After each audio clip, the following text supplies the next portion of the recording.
Halo semuanya, berjumpa lagi bersama saya Junior Fikri Abdillah, tentunya di channel Nasi.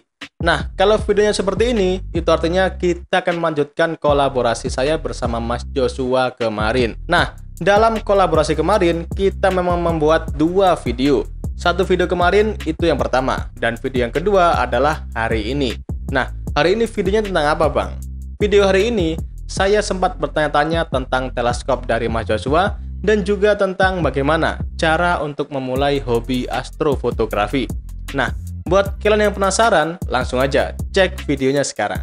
Oke, halo semuanya. Mumpung kita sekarang masih di rumahnya Mas Joshua, sekalian ada equipmentnya, teleskop ini yang canggih banget.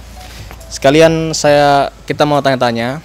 Ini juga buat kalian para pemula yang mungkin ingin memulai hobi astrofotografi. Nah, mumpung kita bisa dibilang sama pakarnya ya Mas Joshua, sekarang kita tanya-tanya. Nah Mas Joshua, ini kan banyak dari subscriber kita yang tanya-tanya, Mas gimana sih untuk memulai hobi astrofotografi? Hal utama apa yang harus dipersiapkan? Oke, pertama saya omongin dulu yang paling diperlukan ya. Itu niat. Niat itu perlu, tekad juga. Jadi gini, satu pelajaran moral yang bisa aku ambil dari astrofotografi itu, sebagus-bagusnya kemampuannya kalian, sebagus-bagusnya peralatannya kalian, ya, atau sebagus-bagusnya kondisinya kalian, kondisi langit atau suhunya dan sebagainya, pasti ada sesuatu yang akan gorong, pasti ada sesuatu hal buruk yang akan terjadi. Iya benar-benar. Pasti. Jadi dari hal buruk itu, ingat kamu salahnya di mana, dan nanti kedepannya jangan diulangi lagi. Sip. Karena itu satu-satunya cara belajar. Gitu. Astrofotografi ini kalau misalnya dimulai dari nol, saya akui bukan hal yang gampang. Benar. Saya mulai dari 2014 sampai 2020 ini main tabrak sini tabrak sana karena memang nggak ada bimbing. Iya benar. Itu sampai suatu saat tahun 2017 saya mulai ketemu komunitasnya sesama astrofotografer di Indonesia. Jadi mulai bisa bersosialisasi, bertukar pikiran, dan dari situ saya perkembangannya mulai bisa pesat. Gitu. Berarti setelah niat, kalau bisa kita gabung sama komunitas biasanya. Bener, komunitas Belajar itu penting bersama, banget. Komunitas penting banget. Teman-teman yang bisa saling mendukung satu sama lainnya. Setelah itu gini, kita bicara alat. Ya benar. Nah, kalau misalnya kalian sudah punya smartphone, yang bisa ibaratnya tadi itu, di set exposure-nya manual, itu bisa merupakan titik awal untuk ibaratnya mengerti konsep-konsepnya, setting-settingnya seperti apa gitu. Jadi karena pakai apa yang ada dulu ya. Bener. Nah, paling tentunya kalian bakal perlu tripod ya. Ya pasti tripod perlu ya. Nah, sekarang gini, kalian dari smartphone sana kalian bisa foto wide, foto lebar. Iya benar. Kebanyakan kalau orang foto lebar itu suka foto Milky Way. Paling umum. Tapi jangan anggap enteng. Maksudnya jangan anggap itu remeh gitu loh. Karena kalian bisa belajar banyak dari situ. Kalian belajar exposure, kalian belajar nanti mungkin kedepannya stacking. Itu sudah bisa dipakai ilmunya. Nah, setelah itu kalian kalau misalnya mau ngamat bulan atau planet, baru kalian pikir teleskop. Nah, karena kalau kalian mau foto bulan atau planet hanya dengan smartphone tidak akan cukup. Perbesarannya satu, nggak kuat. Dan kedua, sensor smartphone dan lensa smartphone itu terlalu kecil. Jadi resolusinya nggak akan cukup. Gitu. Jadi melihat detail-detail planet apa segala nggak akan cukup. Siap. Jadi oleh karena itu sangat disarankan menggunakan teleskop. Nah, teleskop pun jenis apa ya? Teleskop ada banyak.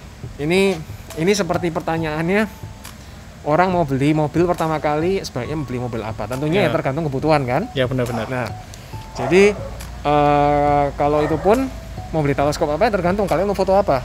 Mau foto planet, mau foto galaksi, mau foto nebula, itu teleskopnya berbeda-beda. Iya benar. Jadi bisa dibilang intinya kita bertahap.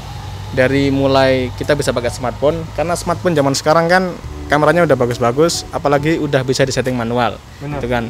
Untuk kita buat motret-motret hal yang umum aja, misalkan kayak Milky Way. Tapi kalau kita sudah beralih ke planetary, objek yang bisa dikatakan lebih sulit, itu sebisanya harus pakai teleskop Mas ya. Benar. Jadi bertahap. Terus kemudian apalagi Mas? Mungkin dari belajar teori atau belajar hal lainnya. Oke. Kalau teori yang pertama kali saya sarankan mungkin kalian coba mengerti dulu dengan konsepnya namanya stacking. Stacking ya. Stacking ini merupakan metode yang sangat sering digunakan di astrofotografi. Bahkan hampir tiap kali digunakan. Karena prinsipnya stacking itu kita memperbagus kualitas gambarnya. Jadi siap. Analoginya begini ya. Misalnya saya suruh Anda, saya berikan novel 100 halaman. Ya. Saya suruh Anda membaca novel ini dari awal sampai selesai. Sekali aja. Ya, sekali aja, oke? Nah, setelah itu sudah selesai, saya uji Anda. Coba tulis ulang setiap kata yang ada yang di novel tadi itu dari awal sampai selesai tanpa salah. Ya jelas nggak bisa. Jelas nggak bisa. Ya kan. Tapi contohnya kalau misalnya saya kasih Anda kesempatan, anggap aja nggak jenuh ya. 100 kali membaca novel itu. Ya. Lalu saya berikan ujian yang sama. Coba baca novel itu, coba tulis ulang novel itu dari awal sampai selesai. Pas setidaknya bisa lah. Setidaknya bisa. Tingkat kesalahannya berkurang kan? Lebih paham. Itu prinsipnya seperti itu. Analoginya seperti tadi ya. Jadi kita ambil data sebanyak-banyaknya dari objek yang sama. Ya. Lalu dari data itu kita kurangi ibaratnya noise-nya. Oh iya, siap. Gitu. Jadi kita hanya ambil yang sinyal dari objek itu sendiri. Setelah itu gambarnya kita pertajam atau gambarnya kita bisa retouch sedikit. Siap. Jadi untuk teorinya bisa kalian pahami dari penjelasan Mas Joshua. Atau mungkin kalau kalian masih kurang paham, nanti kalian bisa sedikit-sedikit searching di Google lah untuk masalah teori dari astrofotografer ini. Oke, jadi mungkin kurang lebih itu dari buat kalian para pemula yang ingin memulai hobi astrofotografi, bisa kalian pahami beberapa penjelasan dari Mas Joshua. Nah, sekarang kita mau bahas teleskop yang dimiliki si Mas Joshua ini, yang bisa kalian lihat di sini ini, yang kemarin yang tadi kita buat ngamat Mars dengan begitu jelas. Nah, sekarang kita tanya-tanya nih, Mas Joshua. Ini pertama-tama nih, Mas Joshua ini memulai astrofotografer ini mulai kapan sih atau berapa lama? Oke, sebenarnya ketertarikan saya atau interest saya terhadap astronomi ini sudah sejak kecil. Hanya saja ya banyak seperti cerita-cerita anak-anak di sini ya kurang dibina ya. Benar. Di Indonesia sini kurang dibina. Jadi saya sebenarnya itu baru mulai terjun ke sini itu setelah saya beli teleskop pertama saya. Itu tahun 2014. Tahun 2014 itu saya beli teleskop refraktor 70 mili. Jadi nggak besar banget. Ya tipikal lah kalau kamu ditanyain teleskop bentuknya seperti apa, kalau kamu lihat teleskop saya ya seperti itu bentuknya. Refraktor 70 mili gitu. Nah, itu sebenarnya bukan titik utama yang buruk ya. Itu teleskop lumayan bagus juga. Ya. Jadi apalagi untuk orang-orang yang pertama kali mau coba menggunakan teleskop tanpa investasi terlalu banyak dulu, tanpa ibaratnya terlalu komit terlalu banyak ya. Iya, benar. Tapi maksudnya ingin hasil yang bisa dilihat, contohnya kayak melihat bulannya Jupiter, cincin Saturnus, kawah-kawah di bulan, itu refraktor 70 mili itu sudah bisa. Oke. Dan untuk equipment yang tadi barusan dipakai ini, kalau boleh saya tahu, ini pasti ini merakit kan ya? Satu-satu ini merakit atau bagaimana, Mas? Nah, ini sebenarnya belinya di berbagai tempat ya. Untuk mountingnya yang putih ini saya beli di Jakarta. Ya, benar. Dulu 2014. Ya. Nah, ini saya beli setelah pertama kali keracunan sejak beli teleskop yang 70 mili itu. Ya. Saya udah benar-benar ibaratnya kayak kebakar kobong ya, bahasa Jawanya. Sampai akhirnya terjun, nekat, ya sudah beli ini. Jadi ibaratnya saya anggap dulu itu investasi jangka panjang. Dan jujur aja nggak nyesel. Sampai sekarang masih saya pakai. Terus untuk teleskopnya ini teleskop saya beli di Hong Kong. Teleskopnya aja beli di Hong Kong gitu kan. Nah, kalau boleh tahu nih Mas Joshua, untuk teleskopnya ini ibaratnya kalau saya sebut nominal lah. Ibaratnya kalau harga di sini lah, mungkin dapat apa Mas kalau di sini? Sepeda motor. Motor ya, teleskop yang ini hasilnya juga bisa kalian lihat sendiri. Nah, buat kalian yang penasaran mengenai harga teleskop tersebut, jadi harga teleskop tersebut di Indonesia itu kurang lebih sekitar 36 juta rupiah. Dan dengan harga tersebut memang sangat worth it bagi seseorang yang mempunyai hobi astrofotografi. apalagi seperti Mas Joshua ya yang memang sudah lama atau berpengalaman di bidang astrofotografi ini. Kelihatannya saya pun tertarik ya untuk membeli, mungkin suatu saat nanti ya kalau harganya sudah turun. Nah, untuk apakah gini? Ini kan bisa dibilang yang mahal ya Mas ya. Ini equipment mahal. Apakah memang diwajibkan bagi seorang astrofotografer harus memang memiliki equipment yang semahal ini? Wajib atau gimana Mas? Oke gini, di astrofotografi itu ya, ibaratnya tuh kalau dalam pepatah bahasa Inggris itu bisa dibilang you get what you pay. Ya, kamu bayar banyak, ya kamu dapat performa yang bagus juga. Ya. Itu secara umum bisa diperlakukan seperti itu. Gitu. Jadi otomatis secara garis besar iya. Kalau kamu mau dapat hasil bagus ya kamu harus invest banyak. Memang ya. Nah, tapi itu bukan berarti kamu nggak bisa dapat gambar bagus dengan alat yang lebih budget. Oke. Kamu masih bisa. Karena gini, contohnya kalau kita mau lihat planet atau mau lihat deep sky object atau apa gitu ya, itu yang penting itu sebenarnya adalah aperture-nya atau seberapa besar teleskop itu. Siap. Karena itu mempengaruhi jumlah cahaya yang masuk ke dalam. Nah, sebenarnya di dalam kalangan beginner ada contohnya kayak Nexstar 127 ya, itu bisa, itu aperture-nya cukup besar 127 mm. Ada lagi yang Celestron seri EQ 130 itu untuk pengamatan visual juga cukup bagus karena kembali lagi aperture-nya juga cukup besar juga 130 mm. Oke.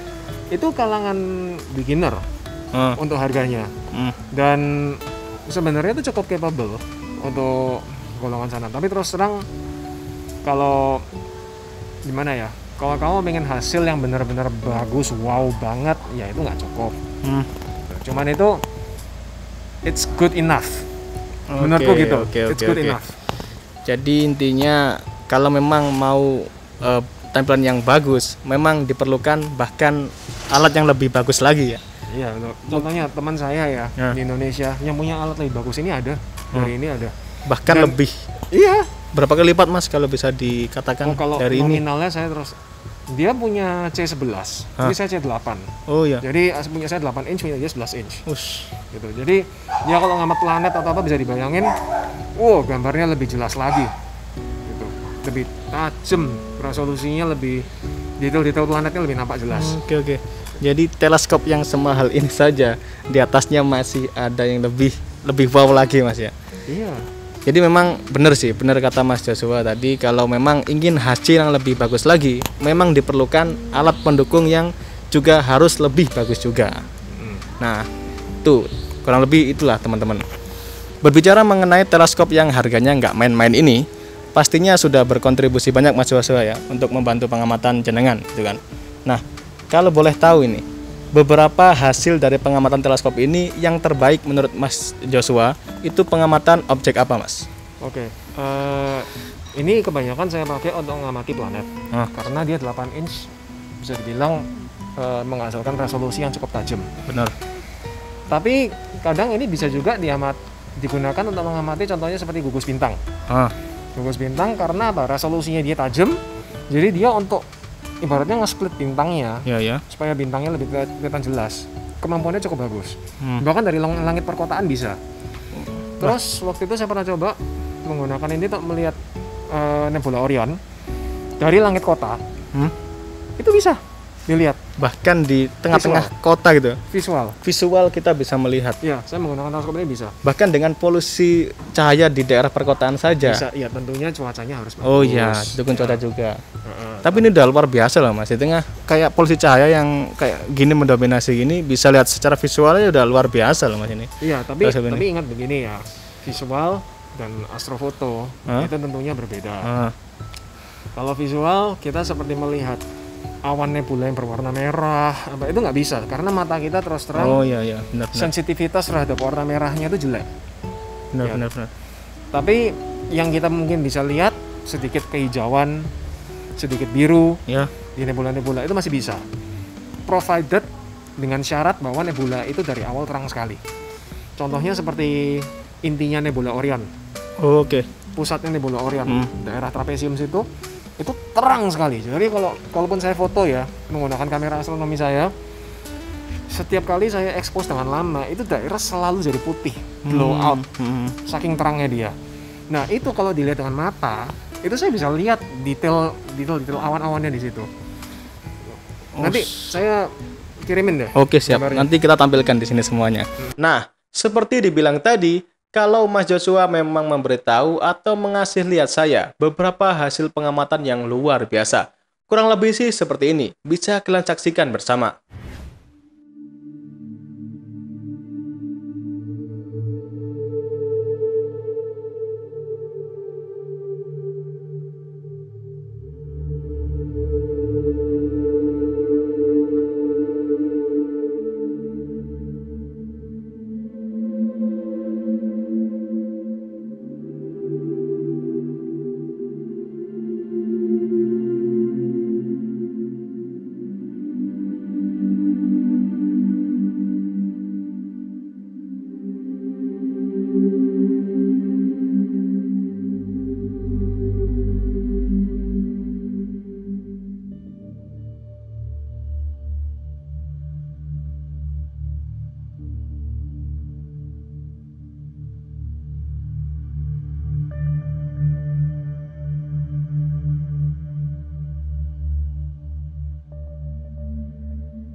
Oke, Mas Joshua ini pasti punya sosial media ya. Buat yang mau follow Instagramnya Mas Joshua, karena di sana ada bukan beberapa sih, tapi ada banyak banget foto dari objek langit yang luar biasa. Bisa di follow Instagramnya, apa namanya Mas Joshua?